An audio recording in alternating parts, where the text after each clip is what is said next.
نستغفره ونؤمن به ونتوكل عليه ونعوذ بالله من شرور أنفسنا ومن سيئات أعمالنا من يهده الله فلا مضل له ومن يضلله فلا هادي له ونشهد أن لا إله إلا الله وحده لا شريك له ونشهد أن سيدنا ومولانا محمدا عبده ورسوله قال الله تبارك وتعالى من عمل صالحا من ذكر أو أنثى وهو مؤمن فلنحيينه حياة طيبة وقال الله تبارك وتعالى ومن أعرض عن ذكري فإن له معيشة ضنكا ونحشره يوم القيامة أعمى قال رب لم حشرتني أعمى وقد كنت بصيرا قال كذلك أتتك آياتنا فنسيتها وكذلك اليوم تنسى وقال الله تبارك وتعالى والعصر إن الإنسان لفي خسر إلا الذين آمنوا وعملوا الصالحات وتواصوا بالحق وتواصوا بالصبر وقال الله تبارك وتعالى ومن أحسن قولا ممن دعا إلى الله وعمل صالحا وقال إنني من المسلمين وقال النبي صلى الله عليه وسلم الدين النصيحة وقال النبي صلى الله عليه وسلم نظر الله امرأ سمع مقالتي فوعاها وأداها فرب مبلغ أو عام سامع أو كما قال النبي صلى الله عليه وسلم. میرے قابل احترام بزرگوں، بھائیوں اور دوستوں، اللہ جل شانہ نے قوموں کی ترقی اور تنزل کے اسباب بتائے ہیں. کن اسباب سے قوموں کو ترقی ملتی ہے اور کن اسباب کی وجہ سے قومیں ضائع اور تباہ ہو جاتی ہیں. اللہ ہی نے انسان کو بنایا ہے اور انسان کی کامیابی اور ناکامی کو وہی جانتے ہیں. انسان کا علم بھی تھوڑا ہے، اس کا دیکھنا بھی بہت ناقص ہے، اس کا سننا بھی ناقص ہے، اس کا علم بھی ناقص ہے. اللہ جل شانہ کا علم بھی کامل ہے. آسمانوں کے اوپر کا سارا نظام اس کے علم میں ہے، زمین کے نیچے کا سارا نظام اس کے علم میں ہے، درمیان کا سارا نظام بھی ایک ایک ذرہ اللہ کے علم میں ہے.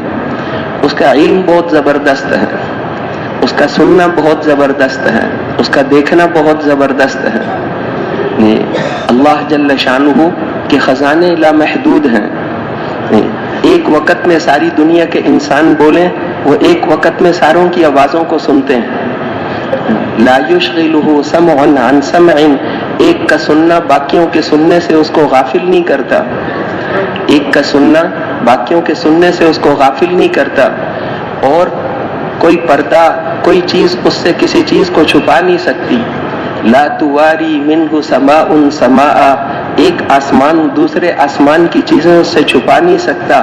ولا ارض ارضا، ایک زمین دوسری زمین کی چیزیں اس سے چھپا نہیں سکتی.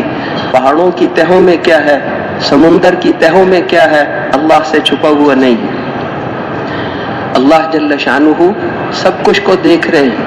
اس کا علم بڑا زبردست ہے. یعلم ما بین ایدیہم وما خلفہم، تمہاری اگلی پچھلی چھوٹی بڑی ساری باتیں ہمیں پتہ ہیں. تمہاری کوئی بات ایسی ہے ہی نہیں جو ہمیں پتہ نہ ہو. تمہارے دل کے اندر جو راز ہے، جو دنیا میں کسی کو بھی نہیں بتایا، نہ اپنے کو نہ پرائے کو، وہ بھی ہمیں پتہ ہے. انہ یعلم السر واخفی، وہ دل کے رازوں کو بھی جانتا ہے. دنیا کے بادشاہ ان کو فوجی سلوٹ مارتے ہیں اور گالی بھی دیتے ہیں. وہ مفتی زین العابدین صاحب ایک دفعہ فیصل آباد سے آ رہے تھے تو وہ سنا رہے تھے کہ راستے میں پولیس والوں نے ہمیں سب کو راستے سے نیچے اتار دیا. کہتے میں نے پوچھا کیا ہوا، تو انہوں نے کہا کہ وہ خنزیر آنے والا ہے. خنزیر آنے والا ہے، کہہ رہا ہے خنزیر. اور تھوڑی دیر کے بعد وہ گزرا جو بادشاہ، تو اس کو اب سلوٹ اتنی زور سے مارا کہ سڑک ہل جائے. سلوٹ مار رہا، اور جب وہ چلا گیا تو پھر اس نے گاڑیوں کو کہا جاؤ خنزیر چلا گیا. لیکن ہمارا واسطہ تو اللہ کے ساتھ ہے. وہ ہمارے دل کے رازوں کو بھی جانتے ہیں, ہماری کیفیات کو بھی سمجھتے ہیں, ہماری ہر چھوٹی بڑی بات کو سمجھتے ہیں. اِنَّهُ يَعْلَمُ السِّرَّ وَأَخْفَى, دل کا راز جو ہم نے کسی کو نہیں بتایا, اس سے بھی زیادہ چھپی ہوئی باتیں, جو خیال ہمارے دل میں کل آئے گا, پرسوں آئے گا, سال بعد آئے گا, ہمیں نہیں پتا, اللہ کو وہ بھی پتا ہے. اس کا دیکھنا بڑا زبردست, اس کا سننا بڑا زبردست. پھر اس کے خزانے اتنے ہیں, فرمایا تم ساری دنیا کے انسان اور جن ایک میدان میں جمع ہو جاؤ اور سارے کے سارے اللہ سے مانگو اپنی اپنی تمناؤں کے مطابق. سائنسدان کیا کیا چیزیں مانگیں گے, وہ کہیں گے ہمیں ایسی آسمان کی ایسی ایسی چیزیں دے دو ہمیں, کہ ہم تم ساروں کی ساری تمناؤں کو پورا کر دیں. لا ينقص ذلك فيما عندي الا كما ينقص المخيط اذا ادخل البحر, اس سے ہمارے خزانوں میں اتنی کمی بھی نہیں آتی جتنا سوئی کو سمندر میں ڈبو کر نکال لو, اس سے جو پانی لگ گیا اس سے اس کی تری میں کمی آ گئی, ہمارے خزانوں میں اتنی کمی بھی نہیں آتی. اس کے خزانے اتنے لامحدود خزانے ہیں, اس کا علم لامحدود ہے, اس کے خزانے لامحدود ہیں. ہر چیز کے خزانے, غلوں کے خزانے, حسن اور خوبصورتی کے خزانے, کامیابیوں کے خزانے, ہر چیز کے خزانے, ایمان کے خزانے, ہر چیز کے خزانے اس کے پاس ہیں. تو اللہ جل شانہ نے اپنے علم کامل سے بتایا کہ کامیابی کیا ہے. اس آیت میں جو پڑھی, اللہ جل شانہ نے فرمایا کہ جو بھی مرد ہو یا عورت, دونوں کا ذکر کیا, جو بھی مرد ہو یا عورت ایمان اور اعمال صالحہ تیار کر لے, دو چیزیں ٹھیک کر لے, ایمان اور اعمال صالحہ, تو ہم ضرور بھی ضرور اس کو دنیا میں بہترین زندگی گزروائیں گے. تاکیدیں کر کر کے یہ بات کہی, تاکیدیں یہ قسموں کے برابر ہوتی. اللہ کے کلام کو تو قسم کی ضرورت ہی نہیں, وہ قسم کے بغیر بھی قسم سے پکا ہے. پھر بھی اللہ جل شانہ قسم کھا کے فرماتے ہیں, تاکید سے فرماتے ہیں, جو بھی مرد ہو یا عورت ایمان اور اعمال صالحہ کو تیار کر لے, ہم ضرور بھی ضرور اس کی دنیا میں اس کو بہترین زندگی دیں گے اور آخرت میں اس کے اعمال کا بہت بہترین اجر دیں گے. ایمان اور اعمال دو چیزیں صحیح کر لینے سے جی دنیا بھی بن جاتی ہے, آخرت بھی بن جاتی ہے. دنیا کی زندگی بھی بن جائے گی, قبر بھی, حشر بھی, آخرت بھی, قیامت کا دن بھی, اور آخرت میں ہمیشہ ہمیشہ مرتے ہی استقبال شروع ہو جاتا ہے, اکرام شروع ہو جاتا ہے. مرتے ہی فرشتے آ جاتے ہیں خوشخبریاں سنانے کے لیے.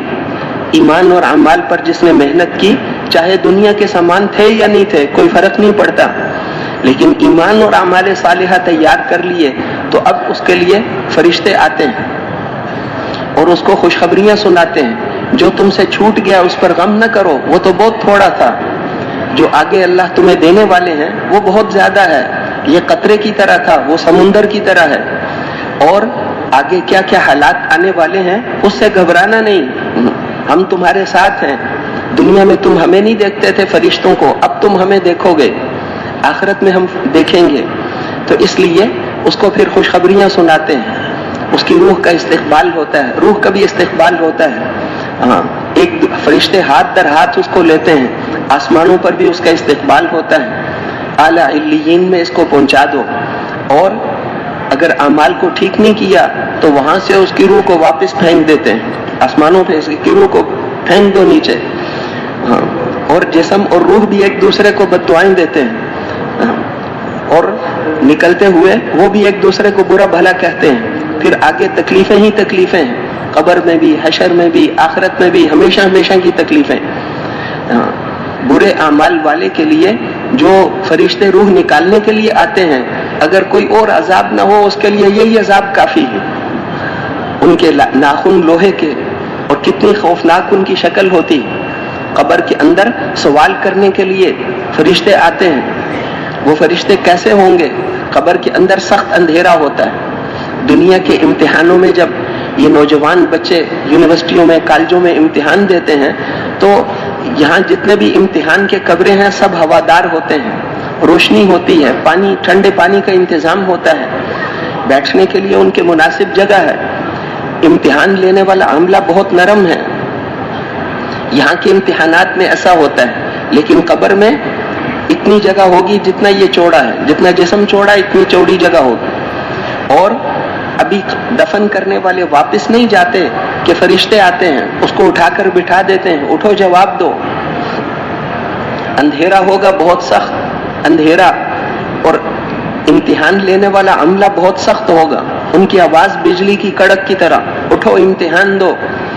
اور اس امتحان میں اگر ناکام ہو گیا تو پھر وہ اس گرز سے مارتے ہیں۔ حضور صلی اللہ علیہ وسلم نے ارشاد فرمایا کہ وہ جو گرز، لوہے کا جو گرز لے کر آتے ہیں، ساری دنیا کے انسان اور جن مل کر اس کو نہیں اٹھا سکتے۔ جواب ٹھیک نہیں دیا تو اس سے پٹائی کریں گے، اس سے پٹائی کریں گے۔ اس کی آنکھوں سے کیسے خوفناک چیزیں نکل رہی ہیں، شعلے نکل رہے ہیں، اور ان کا جسم کیسا ہے۔ یثبت اللہ الذین آمنوا بالقول الثابت، کہ ایمان والوں کو اللہ وہاں پر ثابت قدم رکھیں گے۔ ایسے آدمیوں کا امتحان دینا تو آسان نہیں ہے، لیکن فرشتے ساتھ ہیں۔ قرآن کی جو تلاوت کی تھی وہ بھی اس کے ساتھ، نماز کی طرف جو قدم چلے تھے وہ بھی اس کے ساتھ، اعمال اس کے کام آئیں، اعمال نے اسے چاروں طرف سے گھیرا ہوا ہے۔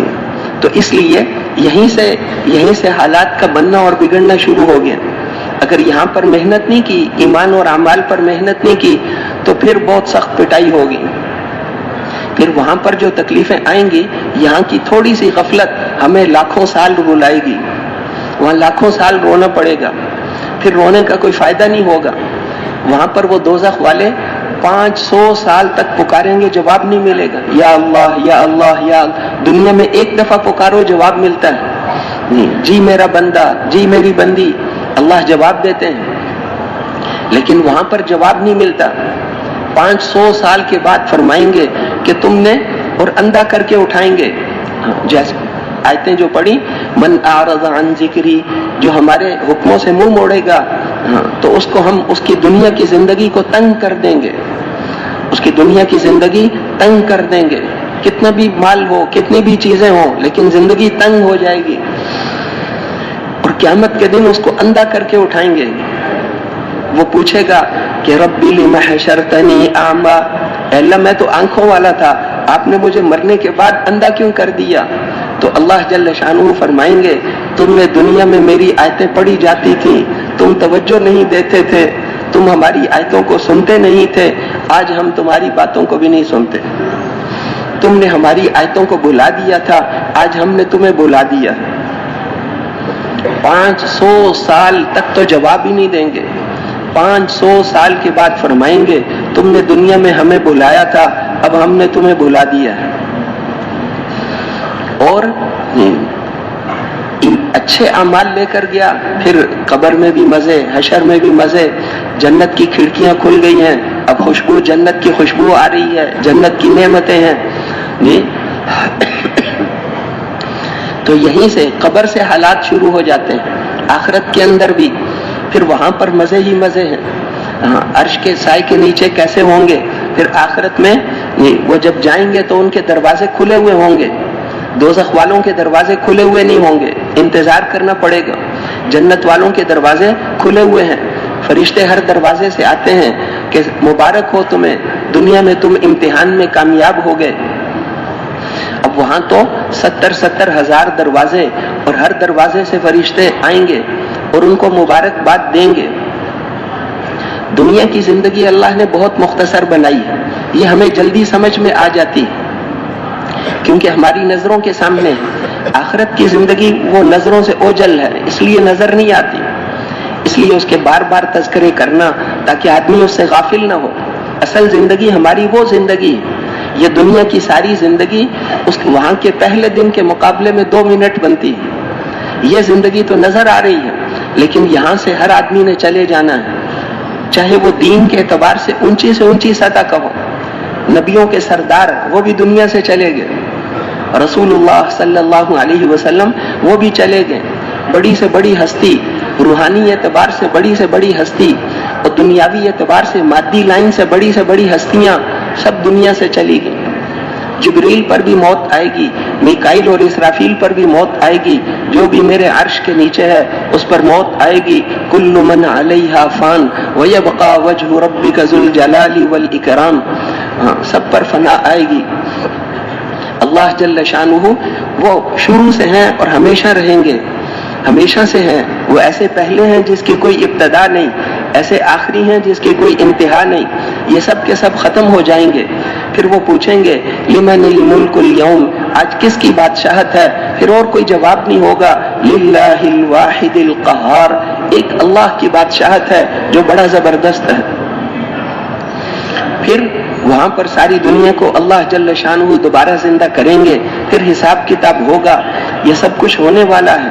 آخرت کی زندگی میں کامیاب ہو گئے تو وہاں پر ان کے چہروں سے نعمتوں کی تر و تازگی ٹپکتی ہوئی نظر آئے گی. ان کے چہروں سے نعمتوں کی پتہ چلے گا یہ کیسی نعمتوں والے چہرے ہیں. ایسے چہرے نہیں ہوں گے جیسے دنیا میں ہیں. یہی جسم ہوگا. اسی جسم کو اللہ قیامت کے دن اٹھائیں گے. بلا قادرین علی ان نسوی بنانا, انگلیوں کے پورے کی لکیریں بھی تبدیل نہیں ہوں گی. یہ انگوٹھا چھوٹا سا ہے لیکن پوری دنیا میں کسی کے انگوٹھے کی لکیریں دوسرے کے ساتھ نہیں ملتی. فرمایا قیامت کے دن ہم اسی جسم کو اٹھائیں گے, انگلیوں کی لکیریں بھی تبدیل نہیں ہوں گی. دنیا کا سب سے بڑا سائنٹسٹ اس آیت کو پڑھ کے مسلمان ہو گیا. اس نے کہا یہ رب العالمین کے علاوہ کوئی نہیں کر سکتا. انگلیوں کی لکیریں دوبارہ ویسے بنانا یہ رب العالمین کے علاوہ کوئی نہیں کر سکتا. اس کو بھی اللہ دوبارہ اٹھائیں گے. وہ کہتے تھے اذا متنا وکنا ترابا وعظاما, جب ہم مر جائیں گے اور جب ہم ہڈیاں اور مٹی ہو جائیں گے پھر ہم کیسے دوبارہ اٹھائے جائیں گے. او آباؤنا الاولون, ہمارے پچھلے باپ دادے ابھی تک تو کبھی اٹھے نہیں, قبریں ویسے کی ویسے ہی ہیں, وہ کیسے اٹھیں گے؟ تو اللہ جل شانہ نے فرمایا کہ نہیں, قل ان الاولین والآخرین لمجموعون الی میقات یوم معلوم, تمہارے اگلے اور تمہارے پچھلے یہ سارے میدان محشر میں ضرور جمع ہوں گے. سب کو ہم جمع کریں گے. ایک وقت مقرر ہے. اس دن بس صرف ہمارے حکم نکلنے کی دیر ہوگی. کتنی دیر لگے گی جمع کرنے میں؟ فرمایا کہ آنکھ بند کر کے کھولنے میں دیر لگتی ہے, ہمارا حکم پورا ہونے میں اتنی دیر بھی نہیں لگے گی. وما امرنا الا واحدۃ کلمح بالبصر, صرف حکم نکلنے کی دیر ہوگی. ویوم یقول له کن فیکون, اس دن ہم کہیں گے حشر قائم ہو جائے تو قائم ہو جائے گا. اس دن قبر سے نکل کر کوئی دائیں یا بائیں دیکھنے کی بھی جرت نہیں کرے گا.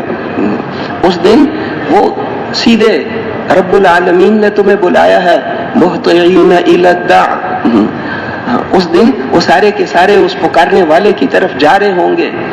کسی کی جرت نہیں دائیں بائیں دیکھے. تم دنیا میں ٹیڑھے چلتے تھے, آج کوئی ٹیڑھا نہیں چل سکتا. وعنت الوجوہ للحی القیوم, اس دن سارے کے سارے چہرے اس حی اور قیوم کے سامنے جھکے ہوئے ہوں گے. اس دن اللہ کی بات چلے گی. ہر ایک کے ساتھ فرشتہ, چلو تمہیں تمہارے رب نے بلایا ہے, سب کو جمع کریں گے. سب نے جمع ہونا ہے, ہم میں سے ہر ایک نے اٹھنا ہے. کل کا دن آئے یا نہ آئے ہماری زندگی میں یہ تو ہمیں پتہ نہیں ہے, لیکن قیامت کا دن تو ضرور آئے گا. ان الساعۃ لآتیۃ لا ریب فیہا, قیامت کا دن تو ضرور آنے والا ہے, اس میں کوئی شک نہیں. ہم میں سے ہر ایک نے پیش ہونا ہے, رب العالمین کے سامنے پیش ہونا ہے. کوئی بھی نہیں بچ سکتا, اپنی طرف سے کوئی وکیل نہیں پیش کر سکتا. دنیا کی عدالت میں لوگ اپنی طرف سے وکیل کو بھیج دیتے ہیں, وہاں وکیل نہیں چلے گا, وہاں خود آنا پڑے گا. ہر آدمی کو خود پیش ہونا پڑے گا, اللہ کے سامنے پیش ہوگا. دائیں دیکھے گا تو اعمال, بائیں دیکھے گا تو اعمال, کچھ بھی نہیں ہے وہاں, تو صرف یہ عمل ہے. تو اللہ کے سامنے ہم نے پیش ہونا ہے, اللہ کو جواب دینا ہے. یہ حق ہے, یہ حقائق ہیں, موت ہے, آخرت ہے, اللہ ہے, جنت ہے, جہنم ہے, یہ حقائق ہیں. یہ باتیں نہیں ہیں, قصے نہیں ہیں. آسمانوں اور زمینوں کی قسم, انہ لقول فصل, یہ پکی ٹھکی باتیں ہیں. وما هو بالہزل, یہ مذاق کی باتیں نہیں ہیں. ہم نے اتنے بڑے بڑے آسمان ویسے ہی نہیں بنائے.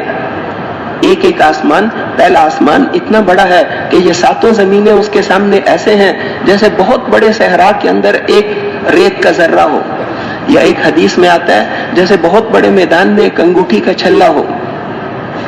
دوسرا آسمان اس سے اتنا بڑا ہے, تیسرا آسمان اس سے اتنا بڑا ہے کہ دونوں آسمان اس کے سامنے جیسے بڑے میدان میں ایک انگوٹھی کا چھلا. چوتھا آسمان اس سے اتنا بڑا، پانچواں، چھٹا، ساتواں آسمان، 7 آسمان بغیر ستونوں کے بنا دیے. اتنے بڑے بڑے آسمان. یہاں ہم اجتماع میں کپڑے کی چھت ڈالتے ہیں، اس کے لیے ہزاروں بانس کھڑے کرنے پڑتے ہیں.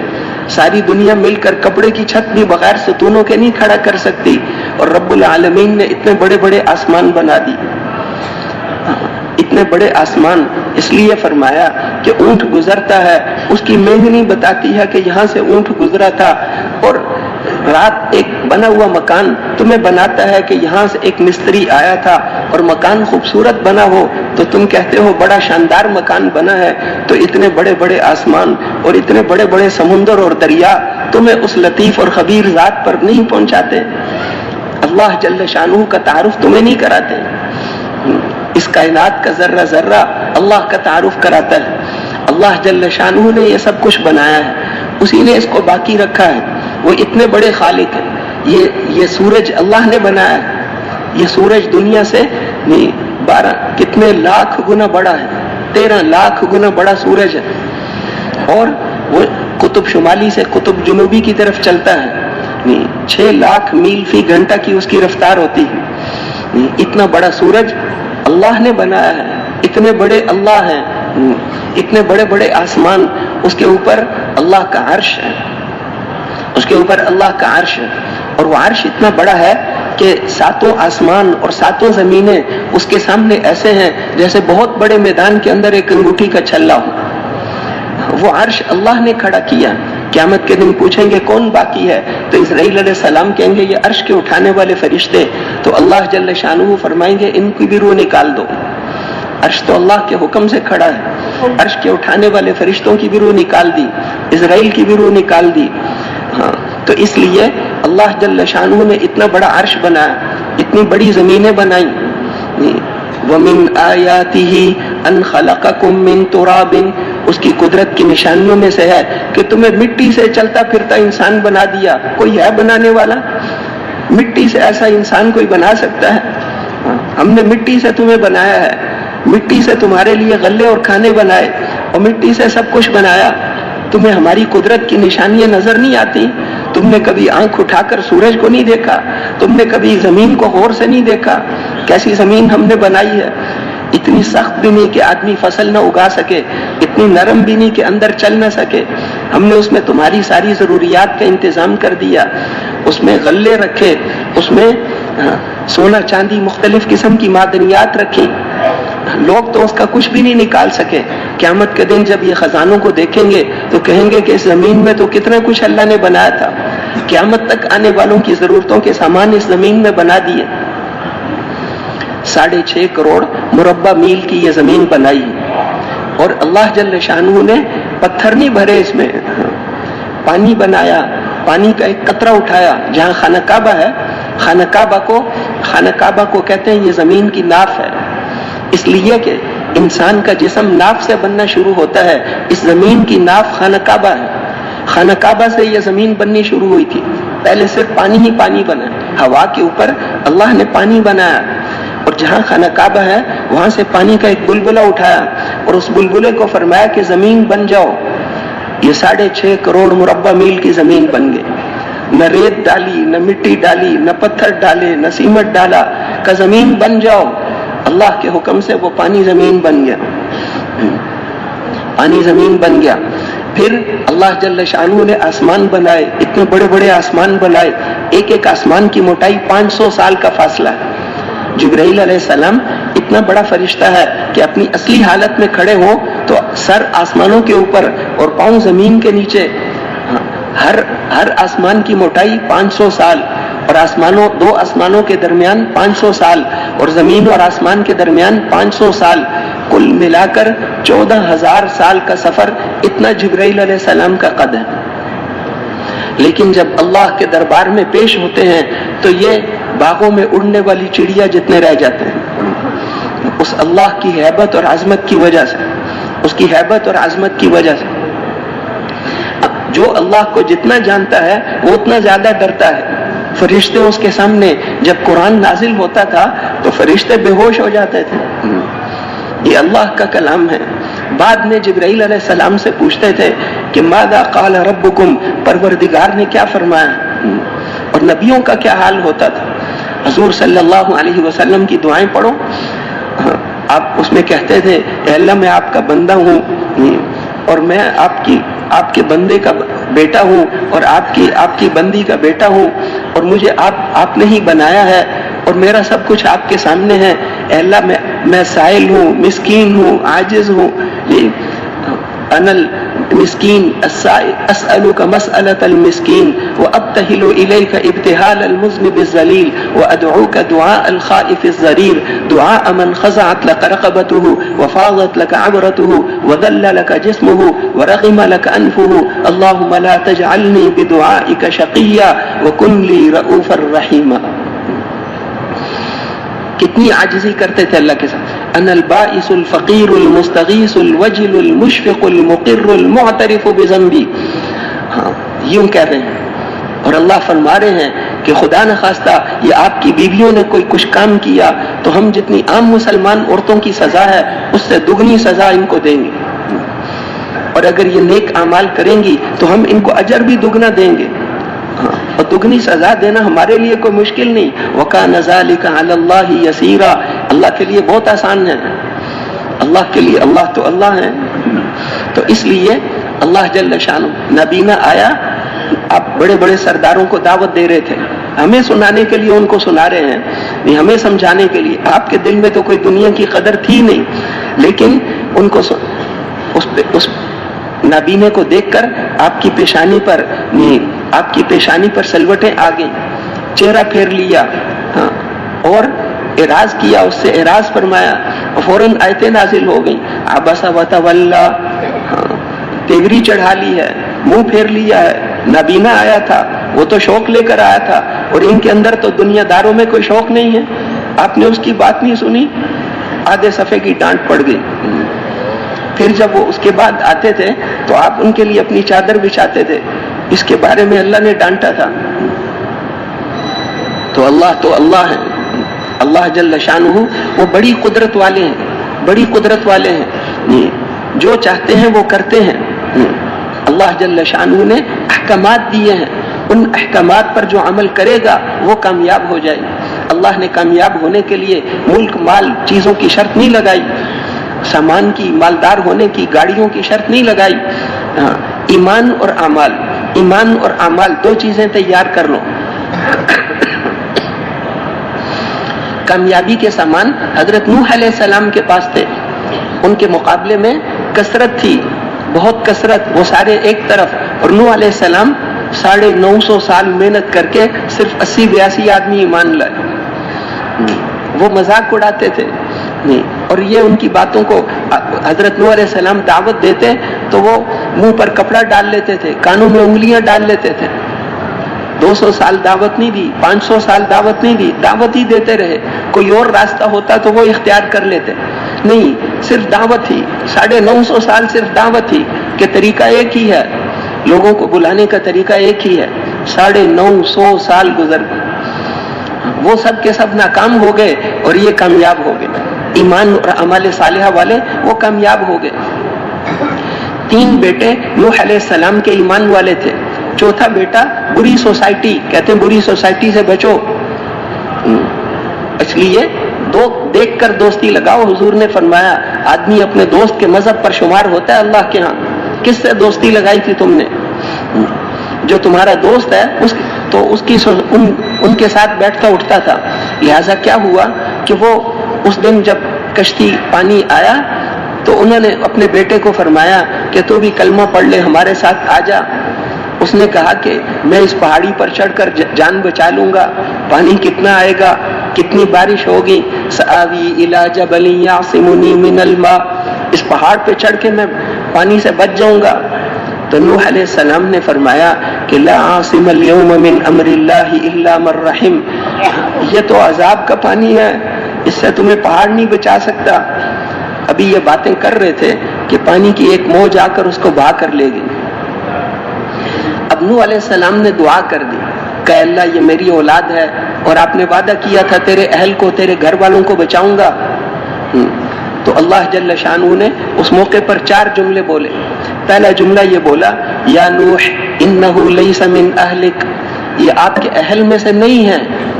انہ عمل غیر صالح، اس کے عمل ٹھیک نہیں ہے، اس کے عمل ٹھیک نہیں ہے. یہ آپ کی اولاد میں سے ہے، لیکن فرما رہے ہیں تمہارے اہل میں سے نہیں ہے. ہاں.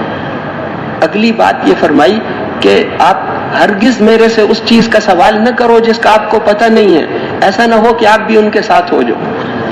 اتنی سخت بات کہی کہ نوح علیہ السلام بہت روئے کہ اللہ آئندہ دعا نہیں کروں گا. کیوں کی ہے؟ ہماری چیزوں میں دخل دیتے ہو. قیامت کے دن بھی سب لوگ جمع ہو کر جائیں گے نوح علیہ السلام کے پاس کہ آپ ہماری سفارش کرو نا، ہم کتنا پھنسے ہوئے ہیں. تو وہ یہی کہیں گے کہ میں نے اپنے بیٹے کے لیے دعا کی تھی، مجھے تو اپنی فکر لگی ہوئی ہے، میرا کیا بنے گا، میں سفارش نہیں کر سکتا. جاؤ ابراہیم علیہ السلام کے پاس جاؤ، میں تو سفارش نہیں کر سکتا، میں نے بیٹے کے لیے ایک دعا کر دی تھی. 950 سال تبلیغ کی، چلہ 3 چلے نہیں، ساری زندگی 950 سال. کیا دعا کیوں کی؟ تو کامیابی کے سامان وہ تھے جو نوح علیہ السلام کے پاس تھے، اور وہ سامان نہیں تھے جو ان کی قوم کے پاس تھے. ہتھیار ہے، سامان ہے، کثرت ہے، سب کچھ ہے، سب تباہ و برباد ہو گیا. پھر ابراہیم علیہ السلام کے مقابلے میں نمرود تھا، اس کے پاس مال ہے، حکومت ہے، سامان ہے، چیزیں ہیں. سیدنا ابراہیم علیہ السلام ان کے پاس ایمان ہے اور اعمال صالحہ ہیں، دعوت دے رہے ہیں، اللہ کا حکم ہے دعوت دو، دعوت دے رہے ہیں، اللہ کے حکموں کو پورا کر رہے ہیں. باپ بھی خلاف، رشتہ دار بھی خلاف، قوم بھی خلاف، فوج بھی خلاف، ہوتے رہے. اللہ کو راضی کرنا ہے. اللہ آپ راضی ہو گئے، یہ میرے زندگی کا مقصد ہے، یہی میں چاہتا ہوں. وہ سارے کے سارے ناکام ہو گئے اور ابراہیم علیہ السلام کو اللہ نے کامیاب کر دی.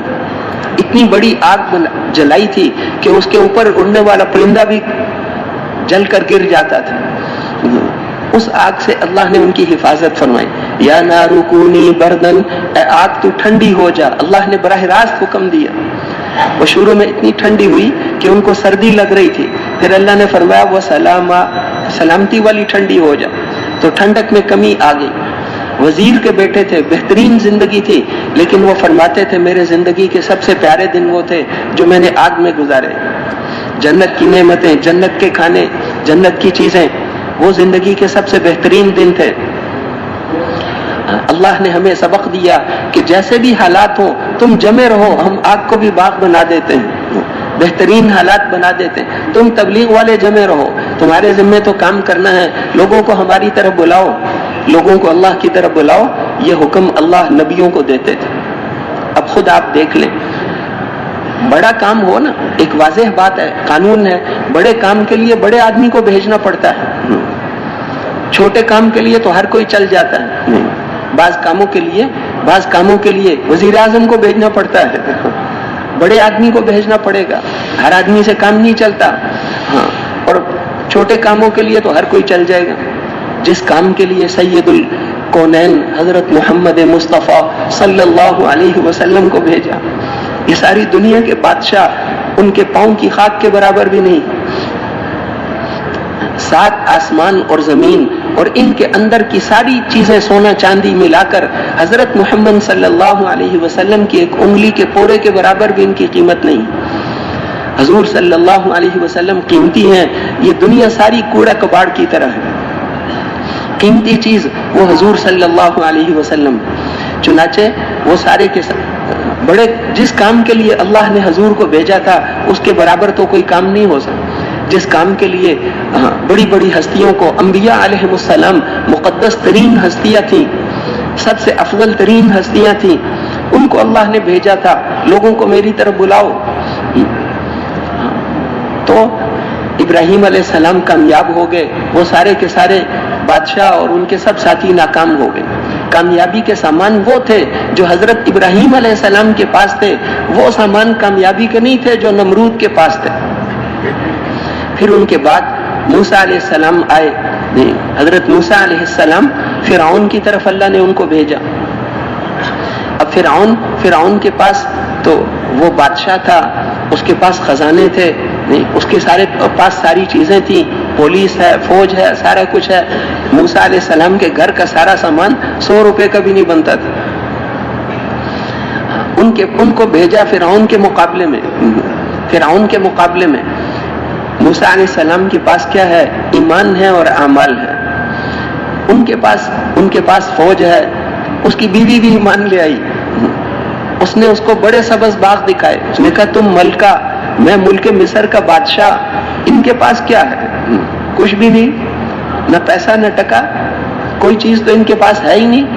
هذه الانہار تجری من تحتی، خشکی اور تری پر میرا حکم چلتا ہے. یہ نہریں میرے ملک میں چلتی ہیں، خشکی اور تری پر میرا حکم. ام انا خیر من هذا الذی هو مہین، میں بہتر ہوں یا یہ آدمی جس کی کوئی قیمت ہی نہیں ہے. نعوذ باللہ، موسیٰ علیہ السلام کے بارے میں ایسے کہتے ہیں میں بہتر ہوں یا یہ بہتر ہے. کیوں نہیں آسمان سے سونے کی ٹڈیاں اللہ نے ان پر اتاری، کوئی فرشتے ان کے ساتھ ہوتے ہم مان لیتے نبی ہیں. نہ کوئی فرشتہ ہے، نہ کوئی سونا کچھ بھی نہیں ہے. وہ کہتے میں نبی ہوں. وہ بے وقوف یہ سمجھتا تھا کہ ان باہر کی چیزوں سے انسان کی قیمت لگتی ہے. ان باہر کی چیزوں سے انسان کی کوئی قیمت نہیں ہوتی، قیمت تو ایمان اور اعمال سے لگتی. اس لیے جب موسیٰ علیہ السلام کی محنت کرنے کا زمانہ پورا ہو گیا تو فرعون کو ہم نے تباہ کر دیا. کم ترکو من جنات وعیون، کتنے باغ اور چشمے چھوڑ کر چلے گئے. اللہ نے وہ سارا ذکر کیا.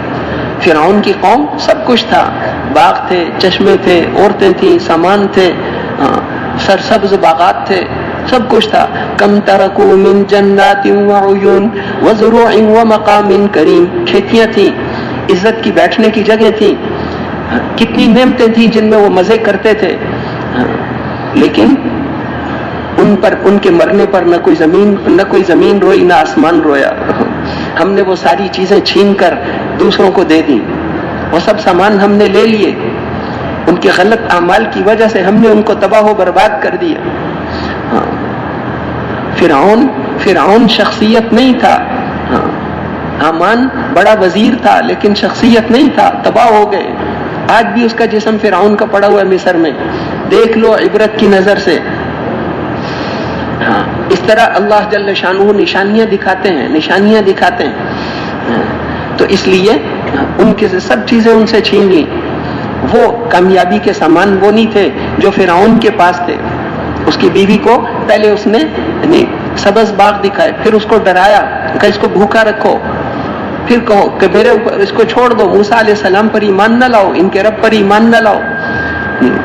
تکلیفیں دیتے تھے، تکلیفیں دینے کی ہفتہ تکلیفیں دیتے تھے، پھر اس کو پیش کرتے تھے. ہر تکلیف کے بعد اس سے پوچھتے تھے اب کیا خیال ہے، تو وہ کہتی تھی خیال تو بدلتے ہیں، ایمان تو نہیں بدلتا. ایمان تو اندر اتر گیا ہے، یہ نہیں بدلتا. اس نے کہا اس کو میخیں ٹھوک دو. وَفِرْعَوْنَ ذِي الْأَوْتَادِ، میخوں والا فرعون، ہاتھوں میں بڑا بڑا سریا، بڑی میخیں ٹھوک دیتا تھا، کمر میں، پاؤں میں، جسم میں میخیں ٹھوکتا تھا. وہ آسیہ جو ناز و نعمتوں میں پلی ہوئی تھی، سب تکلیفیں برداشت کی. اے اللہ مجھے مرنے سے پہلے میری جنت دکھا دے، مجھے ان ظالموں سے نجات دے دے. حضور صلی اللہ علیہ وسلم، یوں بھی آتا ہے روایتوں میں کہ وہ آخرت میں حضور کی جنت میں ہوں گے. دنیا میں فرعون کے گھر میں تھی لیکن ایمان اور اعمال تھا، تو آخرت میں وہ حضور صلی اللہ علیہ وسلم کی جنت میں ہوگی. اور نبیوں کی بیویاں، لوط علیہ السلام کی بیوی، نوح علیہ السلام کی بیوی، وہ ایمان والی نہیں تھی تو وہ قیل ادخلوا النار مع الداخلین، ان کو کہا گیا سیدھا دوزخ میں چلے جاؤ. نبیوں کے ساتھ رہنا ان کو دوزخ سے نہ بچا سکا. نبیوں کے بیٹے اور نبیوں کی بیویاں اور نبیوں کے رشتہ دار اگر ایمان اور اعمال نہیں تھا تو کہا سیدھے دوزخ میں چلے جاؤ. ہزاروں نبیوں کے باپ، ان کا باپ ایمان والا نہیں ہے تو ناکام ہو گیا. رشتہ داری کو نہیں دیکھتے، اللہ جل شانہ کی کسی سے رشتہ داری نہیں ہے. یہ صحابہ کرام جو ہیں، صحابہ کرام یہ کوئی نبیوں کی اولاد میں نہیں تھے لیکن چمک گئے. اور یہ جو یہودی ہیں، یہ نبیوں کی اولاد ہے. ان کی نسل میں ہزاروں نبی گزر چکے ہیں، لیکن جب ایمان اور اعمال کو چھوڑ دیا تو اللہ نے ان کو فرمایا تھا میری لعنت ہے تمہارے اوپر۔ اللہ کی لعنت بڑی سخت ہوتی ہے، میری لعنت ہے۔ نبیوں کی اولاد نہیں مانا، دور ہو جاؤ، کوئی ضرورت نہیں۔ موسیٰ علیہ السلام نے کہا ایک شہر فتح کرنا ہے، انہوں نے کہا ہم نہیں کرتے۔ اے موسیٰ آپ اور آپ کا رب جا کر لڑو، یہاں تو بڑی سخت قوم ہے، ان سے ہم کیسے لڑیں گے، ایک شہر فتح کر لو۔ اور ان کو سمجھاتے رہے کہ فتح تو تمہاری ہے، اللہ نے وہ شہر تمہارے لیے لکھ دیا ہے، تم جاؤ تو صحیح۔ وہ نہیں ہم نہیں جائیں گے، آپ اور آپ کا رب جاؤ۔ اب اللہ نے پھر ان کو سزا دی، انہوں نے کہا ہم واپس جاتے ہیں۔ واپس جاتے ہیں، وادی تیہ میں 40 سال بھٹکتے رہے، روز سفر کرتے تھے کہ واپس اپنے ملک مصر میں جاتے ہیں، اور وہ 24 گھنٹے چلنے کے بعد وہیں پہنچ جاتے تھے جہاں سے چلے تھے، پھر 24 گھنٹے سفر کرتے پھر وہیں پہنچ جاتے۔ اللہ کو سزا دینے کے لیے جیل میں نہیں ڈالنا پڑتا، وہ کھلے میدان میں بھی سزا دے سکتے ہیں۔ 40 سال بھٹکتے رہے۔ موسیٰ علیہ السلام بھی دنیا سے چلے گئے، ہارون علیہ السلام بھی چلے گئے، ان کے شاگرد تھے حضرت یوشع، وہ نبی بن گئے۔ پھر ان کو اس قوم کے بوڑھے بوڑھے جو مر گئے سخت دل والے نوجوانوں نے کہا ہم تیار ہیں، ہم جنگ کریں گے۔ وہ جو اللہ نے موسیٰ علیہ السلام کو حکم دیا تھا ان کو وہ لے کر گئے، ایک دن میں فتح ہو گئی، کیونکہ اتنی سی بات تھی۔ لیکن ہماری امت میں کیا ہوا؟ حضور صلی اللہ علیہ وسلم صحابہ کو لے کر نکلے کہ چلو قریش کا ایک قافلہ ہے، وہ جنگی تجارت کر کے واپس آ رہے ہیں، اور وہ اس تجارت کے نفع سے ہمارے خلاف جنگ کا سامان تیار کریں گے، چلو ان کے تجارتی قافلے پر حملہ کریں۔ اللہ کی شان، ان کے قافلے کو پتہ چل گیا آپ کا، اور آپ کو نہیں پتہ چلا، کیونکہ نظام تو اوپر سے چلتا ہے۔ اللہ نے پہلے سے آپ کو بتایا تھا کہ دو ہیں، یا تو وہ تجارتی قافلہ ہے یا یہ جنگ ہے۔ وَإِذْ يَعِدُكُمُ اللَّهُ إِحْدَى الطَّائِفَتَيْنِ أَنَّهَا لَكُمْ، دو جماعتوں میں سے ایک ہم تمہیں دے دیں گے۔ وَتَوَدُّونَ أَنَّ غَيْرَ ذَاتِ الشَّوْكَةِ تَكُونُ لَكُمْ، تم یہ چاہتے تھے کہ وہ قافلہ ہمیں مل جائے جس میں لڑنا نہ پڑے اور مال اس میں کروڑوں کے حساب سے تھا، تم یہ چاہتے تھے۔ وَيُرِيدُ اللَّهُ أَن يُحِقَّ الْحَقَّ بِكَلِمَاتِهِ، آج اللہ ایک اور چیز چاہتے تھے، اللہ تو اپنے دین کو زندہ کرنا چاہتے تھے، اس لیے آج ہم حق کا حق ہونا اور باطل کا باطل ہونا دنیا کو دکھانا چاہتے تھے، اس لیے ہم نے قافلے کو تو بچا دیا اور وہ لشکر آ گیا۔ ابو جہل 1000 کا لشکر لے کر مقابلے کے لیے آ گیا، آپ ابھی وہ اسی قافلے کو ڈھونڈ رہے ہیں، قافلہ تو بچ کر چلا گیا۔ تو اب آپ کو اس وقت پتہ چلا جب وہ لشکر پہنچ گیا ہے، اب کیا کریں؟ اب آپ نے صحابہ سے مشورہ کیا کیا کریں، ہمارے پاس ہتھیار بھی نہیں ہے۔ وہ تو نکلے تھے 50-60 آدمیوں سے لڑنے کے لیے، اور 1000 کا لشکر آ گیا۔ لیکن یہ موسیٰ علیہ السلام کی قوم نہیں تھے جنہوں نے سارے ہتھیاروں کے ہوتے ہوئے بھی کہا تھا وہ بڑے سخت لوگ ہیں، ہم نہیں لڑتے ان سے۔ یہاں تو صحابہ تھے جن پر حضور نے محنت کی تھی۔ اس لیے کیا ہوا، آپ نے صحابہ سے پوچھا کیا کریں، تو حضرت ابوبکر رضی اللہ عنہ کھڑے ہو گئے۔ وہ کہا ہتھیاروں کی کیا ضرورت ہے، آپ حکم دیں، ہم بغیر ہتھیاروں کے بھی لڑیں گے۔ آپ نے کہا بیٹھ جاؤ۔ پھر پوچھا کیا خیال ہے، پھر حضرت عمر کھڑے ہو گئے۔ ان کا تو آپ کو پتا تھا یہ مہاجرین ہیں، انہوں نے 15 سال میرے ساتھ گزار لیے ہیں، ان کو میں جو کہوں گا وہی کریں گے، بغیر ہتھیاروں کے بھی لڑیں گے۔ لیکن یہ مدینے والوں 250 سے زیادہ آدمی مدینے کے تھے، انصار مدینہ تھے، ان سے یہ معاہدہ ہوا تھا کہ مدینہ منورہ میں مدد کریں گے۔ اب تو مدینہ سے 80 کلومیٹر دور لڑنا پڑ رہا ہے، آج بھی یہ مدد کریں گے یا نہیں کریں گے؟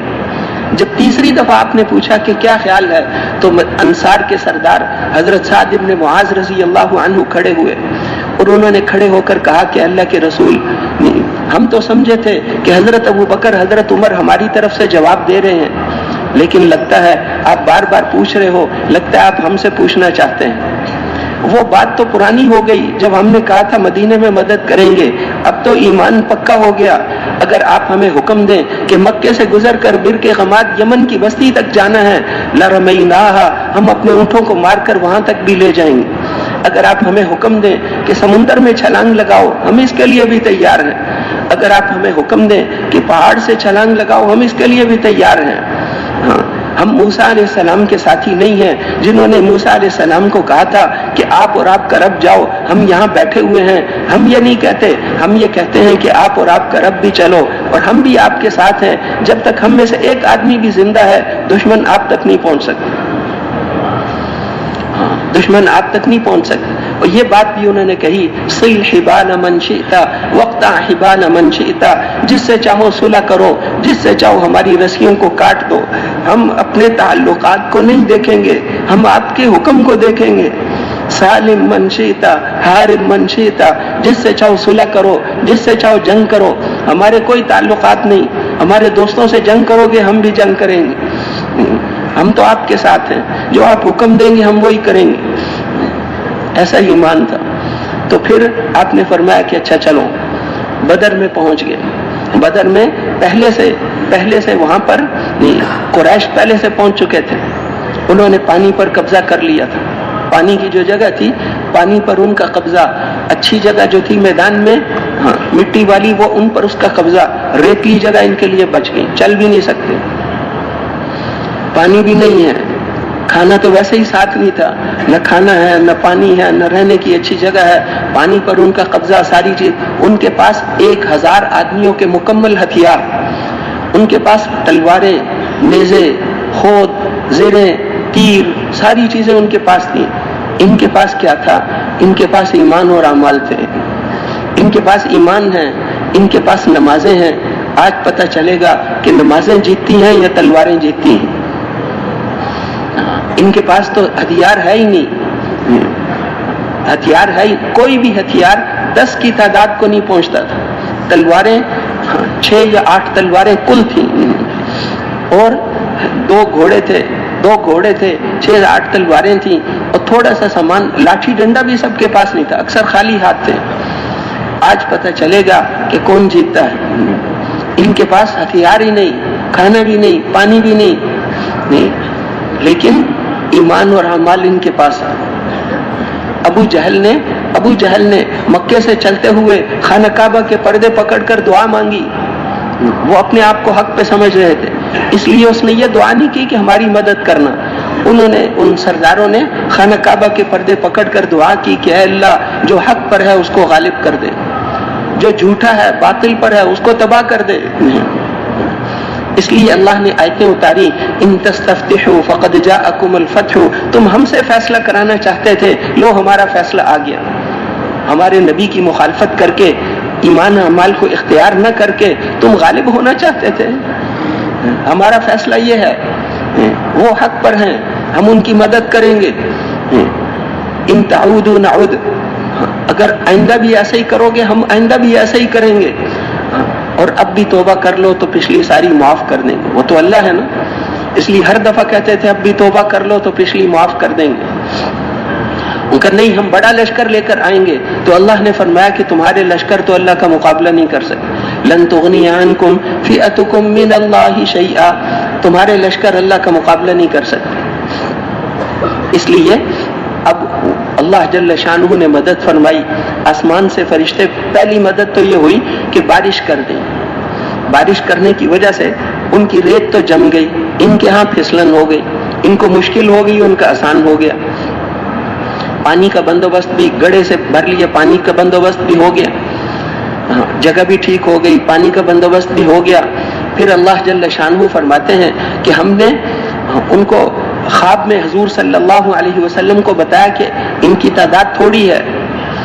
اذ یریکہم اللہ فی منامک قلیلا، اللہ نے آپ کو دکھایا کہ ان کی تعداد تھوڑی ہے، اگر ہم زیادہ دکھا دیتے تو تم لوگوں کا دل پریشان ہوتا، ہم نے کم دکھائی۔ صرف اتنا ہی نہیں کیا، پھر جب وہ آپس میں صفیں بن گئی تو ہم نے کھلی آنکھوں سے بھی ان کو دکھایا کہ وہ بہت تھوڑے ہیں۔ وَإِذْ يُرِيكُمُوهُمْ إِذِ الْتَقَيْتُمْ فِي أَعْيُنِكُمْ قَلِيلًا، جب تم صفیں بنا کر کھڑے ہو گئے تو پھر ہم نے تمہیں دکھایا کہ وہ کم ہیں۔ حضرت عبداللہ ابن مسعود رضی اللہ عنہ فرماتے ہیں کہ میرے دائیں بائیں والے ساتھی لڑ رہے تھے، کوئی کہتا تھا 90 ہیں، کوئی کہتا تھا بس 95، 100 سے کم ہیں، وہ تھے 1000۔ ہم نے تمہیں کم کر کے دکھائے، ہم نے تمہیں کم کر کے دکھائے تاکہ تمہارا دل پریشان نہ ہو۔ پھر اللہ نے فرشتوں کو بھیجا آسمان سے، فرشتوں کو بھیجا. ان کے بڑے بڑے سردار, وہ مکے والے کہتے تھے ان میں سے ایک ایک لشکروں کے لیے کافی ہے, وہ سارے سردار, وہ بڑے بڑے سردار سب مارے گئے. رات کو ہی آپ نے یہاں کے اسباب کیا تھے؟ حضور صلی اللہ علیہ وسلم ساری رات نفل پڑھ رہے ہیں, دعائیں مانگ رہے ہیں, بہت روئے. اے اللہ, یہ چھوٹی سی جماعت آج ہلاک ہو گئی تو قیامت تک آپ کا نام لینے والا بھی کوئی نہیں رہے گا. بڑی مشقتوں سے تیار کیے ہیں, دعائیں مانگ رہے. اتنی دعائیں مانگی, سینہ آنسوؤں سے تر ہو گیا, زمین آنسوؤں سے تر ہو گئی. حضرت ابو بکر آئے, انہوں نے آپ کو پکڑ لیا کہ اللہ کے رسول بس کرو, اب اللہ ضرور ہماری مدد فرمائیں گے, اب ضرور ہماری مدد فرمائیں گے. اتنی دعائیں آپ نے مانگی. یوسف علیہ السلام کے والد یعقوب علیہ السلام نے اتنی دعائیں مانگی تھیں, اتنی دعائیں مانگی, اے اللہ یوسف کو واپس لے آ. اللہ نے فرمایا کہ وہ تو مر بھی گیا ہوتا تو ہم واپس لے آتے, ہم اس کو واپس لائیں گے, وہ تو دعاؤں کو قبول کرنے والے ہیں. اس لیے حضور صلی اللہ علیہ وسلم رات کو ہی آپ نے صحابہ کو بتا دیا کہ یہاں پر فرعون, وہ ابو جہل, میری امت کا فرعون ابو جہل ہے. آپ نے فرمایا کہ ابو جہل یہاں قتل ہوگا, صبح عتبہ یہاں قتل ہوگا, شیبہ یہاں قتل ہوگا, ولید, سارے سرداروں کو بتا دیا. اگلے دن ایک دھاگے جتنا بھی فرق نہیں تھا, جہاں آپ نے اشارہ کیا تھا وہیں پر رات کو ہی سنا دیا, سَيُهْزَمُ الْجَمْعُ وَيُوَلُّونَ الدُّبُرَ, ان قریب یہ پیٹ پھیر کر بھاگ جائیں گے, پیٹ پھیر کر بھاگ جائیں گے. ایمان اور اعمال پر اللہ ایسے مدد کرتے ہیں, ایمان اور اعمال پر اللہ کی مدد آتی ہے. جیسے موسیٰ علیہ السلام کی بات چل رہی تھی, جیسے ان کے زمانے میں آئی, فرعون تباہ ہو گیا, موسیٰ علیہ السلام کامیاب ہو گئے. خشک راستے آپ ان کے لیے بنائے. ان کی قوم کے 12 قبیلے تھے. موسیٰ علیہ السلام کو حکم دیا, جب پیچھے فرعون کی فوج آ گئی, آگے سمندر اور پھر پیچھے فرعون کی فوج, موسیٰ علیہ السلام کے ساتھیوں نے کہا کہ اِنَّا لَمُدْرَكُونَ, اب تو ہم پکڑے گئے, ہمیں وہیں چھوڑ دیتے تو اچھا تھا, سفر کر کے یہاں تک بھی آئے, آگے راستہ بھول گئے تھے, تو اب آگے جو ہے وہ سمندر ہے اور پیچھے فرعون کی فوج ہے. موسیٰ علیہ السلام نے فرمایا کلا, ہرگز نہیں, یہ سمندر ہمیں ڈبو نہیں سکتا, یہ فرعون کی فوج ہمارا کچھ بگاڑ نہیں سکتی. اِنَّ مَعِيَ رَبِّي سَيَهْدِينِ, میرا رب میرے ساتھ ہے. کسی حکومت کا نہیں کہا کہ میرے ساتھ حکومت, اِنَّ مَعِيَ رَبِّي, میرا رب میرے ساتھ ہے, وہ ہمیں راستہ دکھائے گا. موسیٰ علیہ السلام کو اللہ نے حکم دیا لاٹھی مارو, لاٹھی ماری تو وہ خشک راستے بن گئے. خشک راستے اللہ نے پانی میں خشک راستے بنا دیے. وہ چل رہے تھے, ایک دوسرے کو دیکھتے بھی کہ ہمیں دوسری قبیلے والے نظر نہیں آ رہے. موسیٰ علیہ السلام کی دعا پر بیچ میں پانی کی دیواروں میں کھڑکیاں بھی بن گئی, بڑی بڑی دیواریں تھیں پانی کی, اور اس کے اندر سے وہ چل رہے ہیں, کھڑکیاں بھی بنا دی, ایک دوسرے کو دیکھتے ہوئے بھی جا رہے ہیں. موسیٰ علیہ السلام کو اللہ نے حکم دیا کہ وہاں آخر میں پہنچ کر دوبارہ ڈنڈا نہ مار دینا, آج یہیں ہم نے ان کو ڈبونا ہے, اس پانی کو, راستوں کو ایسے ہی چھوڑ دینا, تم سب پار چلے جاؤ, پھر دیکھو. اب فرعون جب وہاں پہنچا, ایک دفعہ تو اسے بہت سخت ڈر لگا کہ پانی میں کیسے داخل ہوں, پھر لیکن لوگوں پہ اپنا روب بھی دکھانا تھا. انہوں نے کہا نہیں, یہ پانی تو ہم سے ڈرتا ہے, میری حکومت میں یہ دریا چلتے ہیں. اب وہ اپنی فوج کو لے کر بیچ میں گھس گیا. سب کو بلایا تھا, پورے ملک میں پیغامات بھیجے تھے, جہاں جہاں اس کے بیٹے, نواسے, چچا, سارے وہ جتنے بھی رشتہ دار تھے, سب کو خود ہی بلایا تھا مروانے کے لیے. اللہ نے سب کو جمع کیا کہ آ جاؤ آ جاؤ آ جاؤ, بنی اسرائیل کو پکڑنا ہے. سب جمع ہو کر آگے, اور جب وہ سارے کے سارے وہ اس پانی کے بیچ میں آ گئے اور موسیٰ علیہ السلام کے سارے ساتھی نکل گئے, تو اللہ نے فرمایا کہ اے سمندر, تو چلتا تو فرعون کے ملک میں ہے, لیکن حکم ہمارا چلتا ہے, تم آپس میں پانی مل جاؤ. اور وہ پانی کی دیواریں ساری ٹوٹ گئیں. اب فرعون نے کہا کہ باڈی گارڈ کہاں ہیں, فلاں دستہ کہاں ہے, فلاں دستہ کہاں ہے, کہ آج تجھے کوئی بھی نہیں بچا سکتا. اس وقت وہ کہنے لگا کہ میں اتنے 100 سال سے غلطی پر تھا. آمنت انہ لا الہ الا الذی آمنت به بنو اسرائیل, میں اس اللہ پر ایمان لایا جس پر بنی اسرائیل ایمان لائے. موسیٰ اور ہارون علیہ السلام تو بڑی ہستیاں ہیں, میں بنی اسرائیل جس رب پر ایمان لائے اس پر ایمان لے آیا. تو فرشتے نے مٹی اٹھا کر منہ میں ڈالی کہ موت کو دیکھ کر کلمہ پڑھتا ہے الآن وقد عصیتا، پہلے نافرمانی کرتا رہا، اب تو ہم تیرے جسم کو باقی رکھیں گے، اب ہم تیرے جسم کو باقی رکھیں گے تاکہ آنے والوں کے لیے عبرت بن جائے۔ تو اللہ جل شانہ نے فرعون کے آدمیوں کو ڈبو دیا، اس کی لاش کو اٹھا کر باہر پھینک دیا تاکہ بنی اسرائیل کو نظر آئے کہ یہی وہ فرعون ہے، یہی فرعون تھا جو ہم پر ظلم کرتا تھا۔ اللہ نے اس کو ناکام کر دی۔ قارون بھی اسی زمانے میں تھا، وہ بھی موسیٰ علیہ السلام کی بات نہیں مانتا تھا، اس نے مال کے زور، مال اس کے پاس اتنا تھا کہ اس کے خزانوں کی چابیاں اٹھاتے ہوئے ایک بڑی جماعت تھک جاتی تھی، تو اس نے مال کے زور سے کامیاب ہونا چاہا۔ ایک عورت کو بہت زیادہ رقم دی کہ موسیٰ علیہ السلام جب بیان کے لیے کھڑے ہوں تو تم کہہ دینا میرے ساتھ غلط حرکت کی ہے تم، پھر وہ بدنام ہو جائیں گے، دین کا کام نہیں کر سکیں گے۔ اب موسیٰ علیہ السلام بیان کے لیے کھڑے ہوئے تو وہ عورت، قارون بھی بیٹھا ہوا تھا، اب اس عورت نے کھڑے ہو کر کہا کہ آپ نے جو برا کام کرے اس کا کیا حکم ہے، آپ نے ایسا کیا ہے۔ اب موسیٰ علیہ السلام بہت غصے میں آ گئے، انہوں نے کہا وہ تو جلالی نبی تھے، ان کا سچ بتا کیا ہوا ہے، وہ کانپنے لگی، ان کا آپ نے، پھر قارون بڑا خوش ہو رہا تھا، آج مال کے زور پر میں جیت جاؤں گا، دیکھو عورت نے وہ کام، میرا منصوبہ کامیاب ہو گیا۔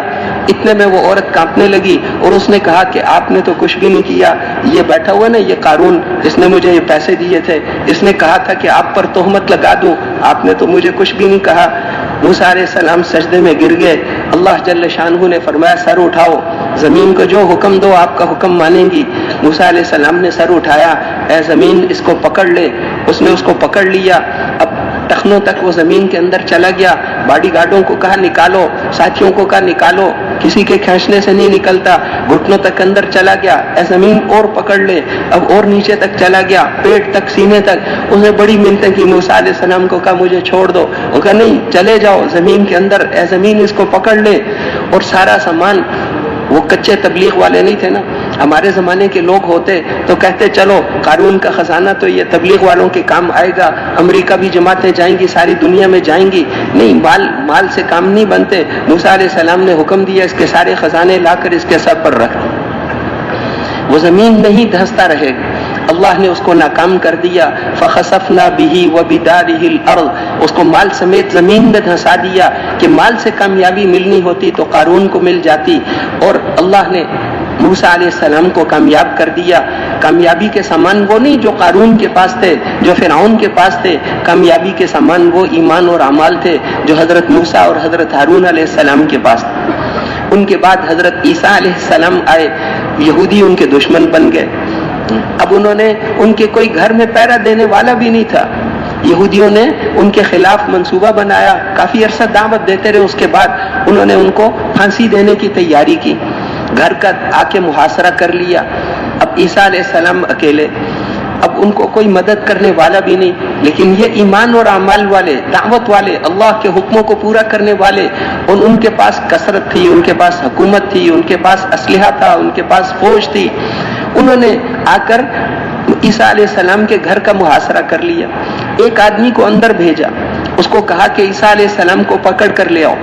وہ جو آدمی اندر گیا، اس کی شکل بدل کر اللہ نے عیسیٰ علیہ السلام جیسی کر دی، اور اللہ نے اپنی قدرت چلائی، عیسیٰ علیہ السلام کے گھر کی چھت کو پھاڑا اور عیسیٰ علیہ السلام کو بغیر کسی جہاز اور سواری کے اٹھا کر آسمانوں پر پہنچا دیا۔ عیسیٰ علیہ السلام کو تو اللہ نے بچا لیا، اس آدمی کی شکل عیسیٰ علیہ السلام جیسی بنا دی۔ اب وہ آدمی کافی کمروں میں تلاش کرتا رہا، پھر وہ باہر نکلا، اس نے کہا کہ مخبر نے خبر جھوٹی دی ہے، عیسیٰ علیہ السلام تو اس گھر میں ہے ہی نہیں۔ تو اس کے ساتھیوں نے کہا ہمیں دھوکہ دیتے ہو، تم ہی عیسیٰ ہو، رات کو بھی دیکھ کر پہچان لیں گے، ساری شکل انہی جیسی ہے۔ وہ قسمیں کھاتا رہا میں تمہارا ساتھی ہوں، انہوں نے پکڑ کے اسی کو سولی پہ چڑھا دی۔ اللہ جل شانہ فرماتے ہیں وما قتلوه وما صلبوه ولكن شبه لهم، وہ نہ عیسیٰ علیہ السلام کو قتل کر سکے، نہ پھانسی پہ چڑھا سکے، بل رفعه اللہ الیہ، ان کو تو اللہ نے اٹھا کر اپنے پاس پہنچا دیا۔ قیامت کے قریب حضرت عیسیٰ علیہ السلام اتریں گے اور حضور کے تابعدار بن کر اتریں گے، اس لیے پہلی نماز آ کر اس امت کے امتی کے امام مہدی کے پیچھے پڑھیں گے، اس کے بعد وہی پڑھایا کریں گے کیونکہ وہ بڑے درجے والے ہیں، لیکن پہلی نماز آ کر اس امت کے امتی کے پیچھے پڑھیں گے، یہ بتانے کے لیے کہ تابعدار بن کر آیا۔ پھر اس کے بعد عیسیٰ علیہ السلام وہ کامیاب ہو گئے اور ان کے مقابلے میں جتنے لوگ تھے سب ناکام ہو گئے. کامیابی کے سامان وہ تھے جو حضرت عیسیٰ علیہ السلام کے پاس تھے، کامیابی کے سامان وہ نہیں تھے جو ان کے پاس تھے. پھر ان کے بعد حضرت عیسیٰ علیہ السلام کے بعد پہلے نبیوں کو اللہ ایک قوم اور ایک علاقے کے لیے نبی بنا کر بھیجتے تھے. آخر میں حضرت محمد الرسول اللہ صلی اللہ علیہ وسلم کو بھیجا. آپ کو ایک قوم اور ایک علاقے والوں کے لیے نبی بنا کر نہیں بھیجا بلکہ اقوام عالم کے لیے نبی اور رسول بنا کر بھیجا. قل یا ایھا الناس انی رسول اللہ الیکم جمیعا، اے دنیا بھر کے انسانوں میں تم ساروں کی طرف اللہ کا رسول بن کر آیا ہوں. وما ارسلناک الا کافۃ للناس بشیرا ونذیرا، ہم نے آپ کو ساری دنیا کے انسانوں کے لیے خوشخبریاں دینے والا اور ڈرانے والا بنا کر بھیجا ہے. وما ارسلناک الا رحمۃ للعالمین، ہم نے آپ کو دنیا جہان والوں کے لیے رحمت اور نبی بنا کر بھیجا ہے. تبارک الذی نزل الفرقان علی عبدہ لیکون للعالمین نذیرا، بڑی عالی شان ہے وہ ذات جس نے اپنے بندے پر قرآن اتارا تاکہ دنیا جہان والوں کو وہ ڈرانے والے بن جائیں. آپ کو ایک قوم اور ایک علاقے والوں کے لیے نہیں بھیجا. دنیا میں 6 بر اعظموں میں انسان رہتے ہیں، 7ویں بر اعظم میں تو کوئی بھی نہیں رہتا، وہاں برف ہی برف ہے. 6 بر اعظموں والوں کے لیے اللہ نے آپ کو نبی بنا کر بھیجا. اور دنیا کے 262 ملک ہیں، آپ کو 262 ملکوں والوں کے لیے نبی بنا کر بھیجا. اور قیامت تک کے سارے زمانوں کے لیے نبی بنا کر بھیجا. قیامت کا پہلا دن 50,000 سال کا دن ہوگا، اس دن کے نبی اور رسول بھی آپ ہیں. قیامت تک کے لیے نبی بنایا اور پوری دنیا کے انسانوں کے لیے نبی بنایا. اور عمر مبارک بہت تھوڑی دی. پچھلے نبیوں کی عمریں بہت لمبی ہوتی تھی. شعیب علیہ السلام مدین بستی والوں کے نبی 850 سال عمر تھی. نوح علیہ السلام کی عمر 1000 سال سے زیادہ تھی. لمبی لمبی عمریں. ابراہیم علیہ السلام کی عمر بھی کافی تھی. پچھلے نبیوں کی عمریں لمبی، اور ایک قوم کے نبی، ایک علاقے والوں کے نبی نہیں. اور حضور صلی اللہ علیہ وسلم ساری دنیا کے انسانوں کے نبی. اور عمر مبارک تھوڑی، کیونکہ اللہ کو شروع سے یہ منظور تھا کہ آپ کو، آپ کی امت کو بھی آپ کی محنت میں شریک فرمانا ہے. اس لیے آپ نے ارشاد فرمایا کہ میری بعثت دوہری بعثت ہے، میری بعثت دوہری بعثت ہے. اللہ نے میرے ساتھ میری امت کو بھی مبعوث فرمایا ہے، میری امت کو بھی مبعوث فرمایا. پہلے دن سے اللہ جل شانہ حضور صلی اللہ علیہ وسلم نے اپنی امت کو اپنی محنت میں شریک فرمایا. دعوت کا کام اس امت کو پہلے ملا اور عبادت کا کام بعد میں ملا. عبادتیں بعد میں ملی ہیں، نماز کا حکم بعد میں، روزے اور زکوٰۃ کا حکم بعد میں، حج کا حکم بعد میں، پردے کا حکم اور شراب کے حرام ہونے کا حکم بعد میں. پہلے دعوت ہی دعوت تھی، دعوت ہی دعوت تھی. نماز تو شروع میں آ گئی تھی لیکن نماز فرض جو ہوئی وہ بعد میں جا کر. تو اس لیے وہ احکامات پہلے ایمان کے بنانے کی محنت ہوئی. ایمان کے بنانے کی محنت آپ نے فرمائی. جیسے شروع میں عرض کیا نا کہ اللہ جل شانہ قسم کھا کر فرما رہے ہیں کہ سارے انسان نقصان میں ہیں، سارے کے سارے انسان، سارے تاجر، سارے زمیندار، سارے دنیا کے انسان سب کے سب نقصان میں ہیں جی، سوائے اس کے جو یہ 4 کام کر لے. الا الذین آمنوا وعملوا الصالحات، ایک ایمان اور اعمال صالحہ، ایمان اور اعمال صالحہ کو تیار کر لیں. وتواصوا بالحق، اور دین کی بات ایک دوسرے سے کرنے والوں کو جو ان میں سستی آ جائے تو ان کو جمانے والے ہوں، کوئی پھسلنے لگے تو اس کو جمانے والے ہوں، سنبھالنے والے ہوں. ایک ساتھی جو ہے، ایک ساتھی کسی مادی چیز کی وجہ سے یا کسی روحانی چیز کی وجہ سے وہ پھسلنے لگا ہے تو ہم اس کو جمائیں. اپنے ساتھیوں کو سنبھالنا، اپنے ساتھیوں کو سنبھالنا، اور اگر ہم پھسلیں تو وہ ہم کو جمائیں. ایسا ماحول ہونا چاہیے فرما رہے ہیں. حضرت عمر رضی اللہ عنہ، انہوں نے حضرت ربیہ کو خط لکھا. ربیہ جو تھا اس کی ماں اور ابو جہل کی ماں ایک ہی تھی. ربیہ صحابی ہجرت کر کے مدینہ آ گئے تو ان کو ابو جہل اور اس کا دوسرا بھائی، وہ دونوں بھائی مدینہ منورہ میں لینے آئے اور انہوں نے اس کو آ کر کہا کہ تیری ماں تو ان کی ایک ہی تھی. تو اس نے کہا کہ تمہاری ماں نے قسم کھائی ہے کہ جب تک تم واپس مکہ نہیں آتے اس وقت تک میں کھانا نہیں کھاؤں گی، اس وقت تک میں تیل نہیں لگاؤں گی، اس وقت تک میں دھوپ سے سائے میں نہیں بیٹھوں گی. حضرت عمر رضی اللہ عنہ نے ربیہ کو بہت سمجھایا. انہوں نے کہا تیری ماں کے سر میں جوئیں پڑی تو اللہ کی قسم تیل لگائے گی، اور اس کو جو ہے جب بھوک لگے گی تو خود بخود کھانا کھائے گی. تم نہ جاؤ اللہ کے واسطے. اس نے کہا کہ میری ماں ہے، میں ماں کی قسم تو ایک دفعہ پوری کر دوں. انہوں نے کہا اس وقت ہجرت کرنا فرض تھا، مکے سے مدینہ ہجرت کرنا جیسا ایمان لانا فرض تھا، ہجرت بھی فرض تھی. اس لیے حضرت عمر اس کو ساتھی کو سنبھالتے رہے، نہ جاؤ نہ جاؤ. پھر اس نے کہا کہ سنو، اس نے حضرت عمر سے کہا کہ میرا وہاں مال میں چھپا کر آیا ہوں، میرا مال ہے وہ لے کر آ جاؤں گا، ماں کی بات بھی پوری ہو جائے اور مال بھی مل جائے گا. حضرت عمر رضی اللہ عنہ نے اس کو فرمایا کہ میرا سارا مال تو لے لے، اللہ کا واسطہ نہ جا، نہ جا، یہ جانا تیرے لیے بڑا خطرناک ہے، مدینے کو ہجرت کو چھوڑ کر واپس جانا، نہ جاؤ، اور میرا مال تم لے لو، مال چاہیے نا، میرا مال تم لے لو. انہوں نے کہا نہیں، میں ماں میری نے قسم کھائی ہے. وہ جمع ہی رہے، بہت سمجھانے پر بھی نہیں مانے. حضرت عمر نے کہا اچھا ایسا کرو، میری اونٹنی جو ہے، عرب کا کوئی اونٹ اس کا مقابلہ نہیں کر سکتا، تم میری اونٹنی لے جاؤ. مجھے پتا ہے تیرے بھائی تجھے دھوکہ دینے والے ہیں، تجھے نہیں سمجھ میں آ رہا، مدینہ سے نکلتے ہی یہ دھوکہ دیں گے، تو میری اونٹنی پر بھاگ کر واپس آ جانا، کوئی اونٹ اس کو نہیں پکڑ سکتا. اس نے کہا یہ ٹھیک ہے. حضرت عمر کا وہ اونٹنی لے کر چلا گیا. وہ بہت تیز تھی. مدینہ منورہ سے نکلنے کے بعد یہی ہوا. ابو جہل نے اس کو کہا کہ ہم دو بھائی، ایک کمزور دبلی پتلی اونٹنی پر، اور تم جو ہے اتنی مضبوط اونٹنی پر اکیلے آدمی، اونٹنی کو نیچے بٹھاؤ، ہم میں سے ایک بھائی کو اپنے ساتھ بٹھا لو. اس نے کہا چلو ٹھیک ہے، بھائی ہیں. اس نے نیچے بٹھائی اونٹنی، دوسرے نے جب پیچھے بیٹھا تو اس نے زور سے اس کے ہاتھ پاؤں پکڑ لی. ابو جہل نے اس کو رسیوں سے باندھ دیا. ان کو باندھ کر وہ مکے میں لے گئے. پھر وہ وہیں کے ہو گئے. اب نہیں آ رہے، نہیں. حضرت عمر نے خط لکھے، اس کو خط لکھے. اب وہ خط ان کو ملا.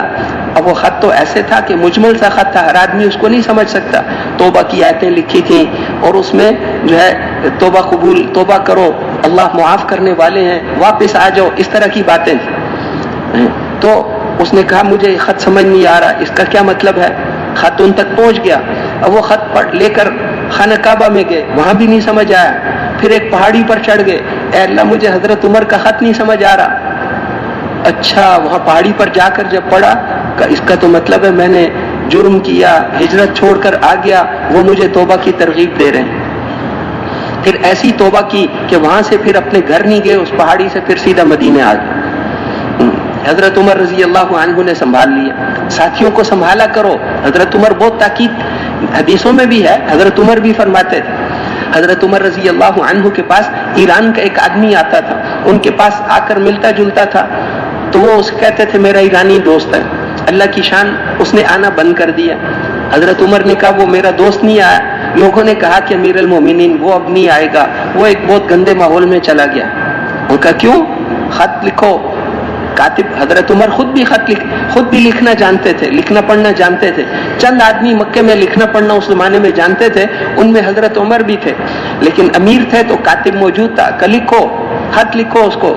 غافر ذنبی وقابل التوب شدید العقاب ذی الطول لا الہ الا هو الیہ المصیر. اللہ توبہ کو قبول کرتے ہیں اور گناہوں کو معاف کرتے ہیں، اور پکڑ بھی بڑی سخت ہے اس کی. ساری باتیں وہ آیتیں لکھ کر بھیجی. اب اس کو جب وہ حضرت عمر کا خط ملا، اس نے کہا امیر المومنین کا خط، توبہ کر کے واپس آ گئے. لوگوں نے کہا کہ امیر المومنین ہمارا خیال نہیں تھا کہ یہ اس ماحول سے نکل کر کبھی بھی واپس آئے.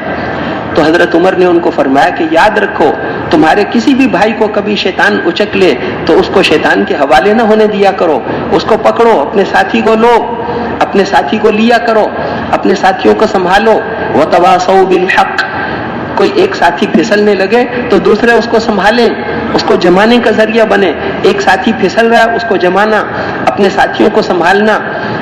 ہماری سوسائٹی میں، ہمارے محلے میں ساتھی وقت لگا کر آئے ہیں، ان کو سنبھالنا. اس لیے ہر جگہ ایسے ساتھی ہونے چاہیے کہ وہ وقت لگا کر آنے والے ہمارا سرمایہ ہیں، ان کو سنبھالنا ہے. تو اس لیے اس کو بھی کرنا. تو ایمان کی بات کیا فرمائی؟ ایمان 7 لائنیں ہیں ایمان کی. آمنت باللہ وملائکتہ وکتبہ ورسلہ والیوم الآخر والقدر خیرہ وشرہ من اللہ تعالی والبعث بعد الموت. کہ یہ ایمان اور اعمال صالحہ، یہ سارے قرآن میں یہی بتا رہے ہیں کہ قسمیں کھا کھا کے کہہ رہے ہیں یہی کامیاب ہیں، یہی ہدایت والے ہیں، یہی کامیاب ہیں.